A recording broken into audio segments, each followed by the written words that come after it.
Are the top 5 myths about the heat. You may be thinking, heat isn't all that dangerous. When it's not like we're talking about a hurricane. Wrong. Heat is the top weather-related killer, more than flooding, tornadoes, hurricanes, and lightning combined. Number 2, you can't get sunburned when it's cloudy out. Now, about 80% of UV rays, the ones that can burn your skin, maybe even cause skin cancer, shine through even when it's cloudy. Number 3, you burn more calories in warm weather? Not so much. You will sweat, but you're not going to burn more doing the same activity. Actually, you burn more calories when it's cold outside because your body has to work a little bit harder to keep up that core temp. Myth number 4, there's no such thing as a dry heat. There actually is. Humidity makes that feels like temperature so much hotter. Here's an example by looking at the heat index. A temperature of 110 on the thermometer. Factor in a humidity of 30%.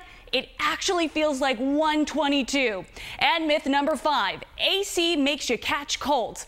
Now, dry, cool environment in the summer can actually dry out your nasal passage, kind of making it more susceptible to infection, but it's not the actual air conditioner that is to blame for you getting sick. Caribe and Mark?